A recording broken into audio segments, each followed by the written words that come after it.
السلام علیکم۔ عشا Pakistani YouTube channel کی طرف سے محمد حنیف نجم۔ آج ہم بات کریں گے سیاست پر بھی اور ساتھ ساتھ ریاست کے مزید جو ہمارے غریبوں کے کڑاکے نکالے جا رہے ہیں ان پر بھی۔ تو انوار الحق کاکڑ صاحب جو ہیں انہوں نے غریبوں پر مزید مہنگائی کر کے جو ان کے کڑاکے نکالے ہیں اس پر بھی بات کریں گے۔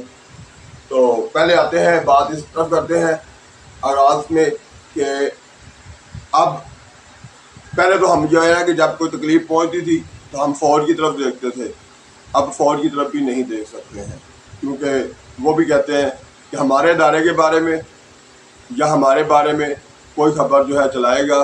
کوئی خبر دے گا تو اس صورت میں بھی آپ پر آرمی ایکٹ لگے گا۔ مزید نئے قوانین آ گئے، ان پر عمل کریں گے اور کرتے ہوئے غریبوں کے ہی کڑاکے نکالیں گے۔ تو فی الحال پہلے آتے ہیں انوار الحق صاحب نے جو اب آئے ہیں، انہوں نے پچھلی حکومت کے کیے ہوئے آرڈر جو ہیں ان پر عمل شروع کر دیا ہے۔ یہ نہیں ہے کہ کوئی جو نئے آئے ہیں وہ ہمارے لیے آسانیاں دیں گے، وہ پاکستانیوں کے لیے کوئی آسانی کا خواب نہیں لے کر آئے ساتھ، بلکہ وہ سابقہ حکومت جو ہے وہ ڈیجیٹل اسٹور پر جہاں غریب جاتا تھا صرف اس غریب کو وہاں سے بھی کچھ نہیں ملے گا، اس لیے کہ جاتے ہوئے سابقہ حکومت جو ہے جو شہباز شریف صاحب جسے عوام جو ہے امپورٹڈ حکومت کہتی تھی، وہ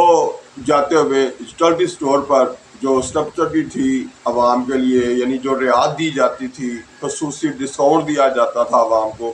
وہ بھی ختم کر گئے ہیں۔ وہاں پر اب آٹے کا تھیلا جو پہلے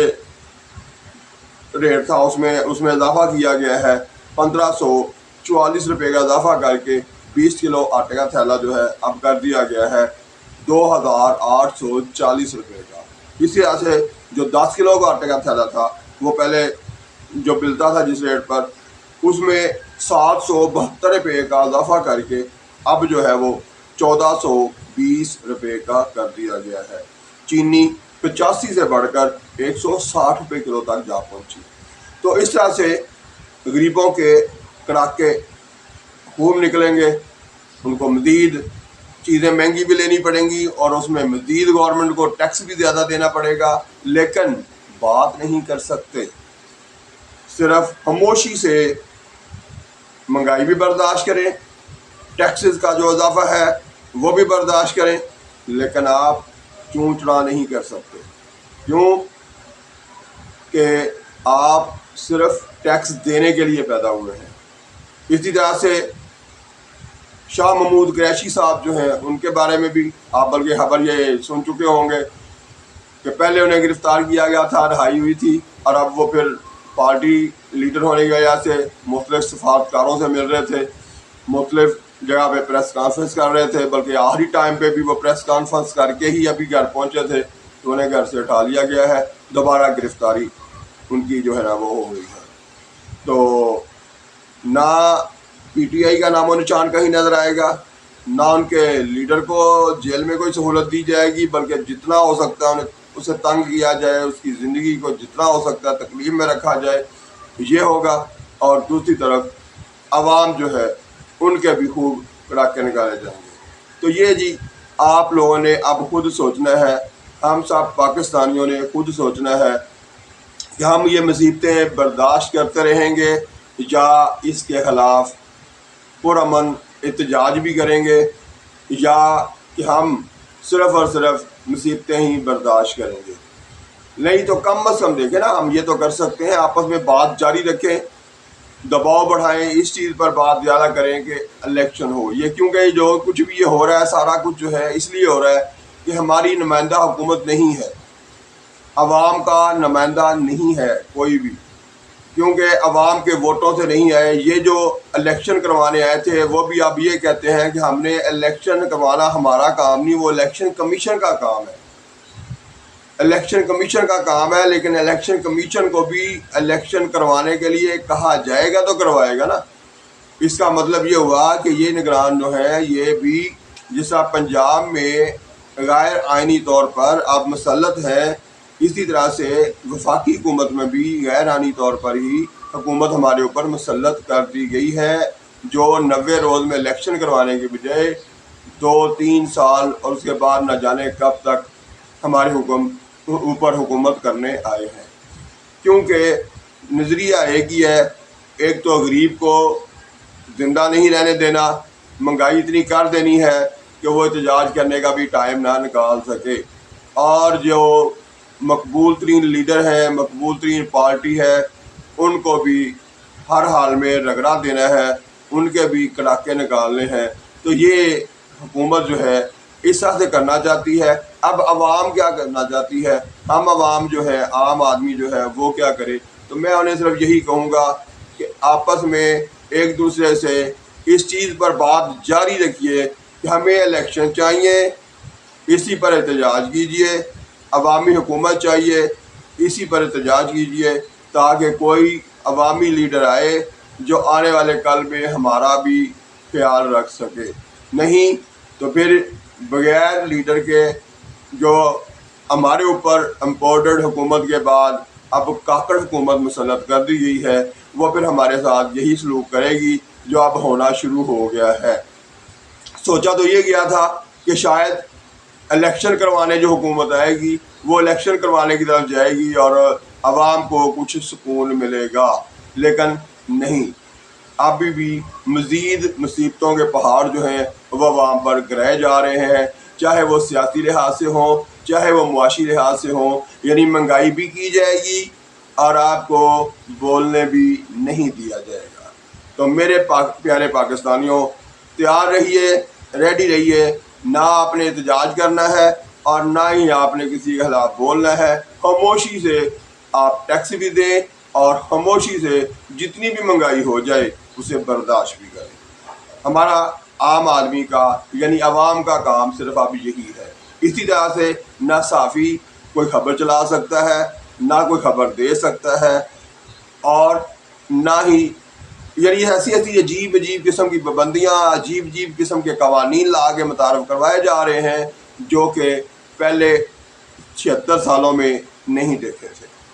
نہیں سنے تھے۔ اب وہ مزید ایسا سارا کچھ اس لیے کیا جا رہا ہے نہ تو اس ملک میں کوئی عوامی حکومت آ سکے اور نہ ہی کوئی عوام کی بات کر سکے، کیونکہ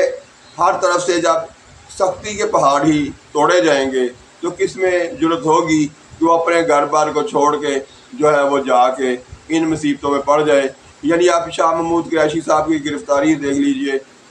بھی آپ انہوں نے کون سی ایسی، یعنی ایک پارٹی کا حصہ ہے نا وہ بندہ، وہ اپنی پارٹی کے حوالے سے اگر لوگوں سے ملتا ہے تو اس میں کون سا جرم ہے جی؟ لیکن کوئی جرم بتائے بغیر اچانک گرفتاری ڈال دی گئی۔ عوام کو 20 روپے پیٹرول میں ٹیکہ لگایا گیا، ابھی وہ اس سے اپنے آپ کو سکون نہیں دے سکے تھے، ابھی اس پر مطمئن نہیں ہو سکے تھے کہ چلو یار برداشت کر لیتے ہیں، تو ساتھ ہی اس کے اوپر آٹے کا ریٹ بھی بڑھا دیا گیا۔ وہ بندہ سنبھلتا ہے تو ساتھ ہی مزید اور کوئی چیز بڑھا دی جاتی ہے یا مزید کوئی اور بری خبر سنا دی جاتی ہے۔ تو یہ سارا کچھ ہمارے ساتھ ہو رہا ہے اس لیے کہ ہم احتجاج کرنے کی بجائے برداشت کرنے کے عادی ہوتے جا رہے ہیں۔ اس لیے برداشت کرنا ہے تو پھر کرتے جائیے، جتنا بھی ہو سکتا ہے کرتے جائیے۔ یہ آخر کار ایک ٹائم آئے گا کہ برداشت سے باہر ہو جائے گا۔ اس لیے میں پہلے سے مشورہ دے رہا ہوں کہ احتجاج کیجیے، ضروری نہیں ہے کہ آپ جا کے چوک میں چوراہے میں کھڑے ہو کے نعرے ہی لگائیں، آپ یہ بھی کر سکتے ہیں کہ آپس میں ایک دوسرے کے ساتھ بات چیت کریں اور اس بات کو میڈیا، سوشل میڈیا پر جہاں بھی آپ لگا سکتے ہیں لگائیں اور آپس کی بات چیت کو زیادہ سے زیادہ نمایاں کریں۔ آپس میں یہ بات ہر حال میں برقرار رکھیں۔ ہمیں ایک جمہوری ملک ہے تو یہاں پر ایک جمہوری حکومت چاہیے اور اس کے لیے فوری طور پر الیکشن چاہیے۔ تو ہم اس پر آپس میں بات تو کر سکتے ہیں، اسی بات کو آگے بڑھاتے چلے جائیے اور انشاءاللہ تعالی آنے والے کل میں مجبور کر دیجیے حکومت کو کہ آپ لوگ الیکشن چاہتے تھے، اس لیے الیکشن ہی کروانا پڑے گا، اور وہ بھی غیر جانبدار۔ عوام کو نہ فوج کے معاملات میں بولنے کی اجازت ہے اور نہ ہی عوام کو عدلیہ کے خلاف کچھ بولنے کی اجازت ہے۔ تو پھر عوام جو ہے وہ صرف برداشت کرنے کے لیے ہے نا۔ لیکن کیا آرمی ایکٹ میں یہ جو لکھا ہوا ہے کہ کوئی سیاستدان جو ہے وہ سوری جو سرکاری جو ملازم ہے، چاہے وہ فوج سے تعلق رکھتا ہو چاہے سول سے تعلق رکھتا ہو، وہ بھی سیاست میں مداخلت نہیں کر سکتا؟ تو یہ جو سارا کچھ پچھلے 1.5 سال سے ہو رہا ہے، کیا یہ سیاست میں مداخلت نہیں ہے؟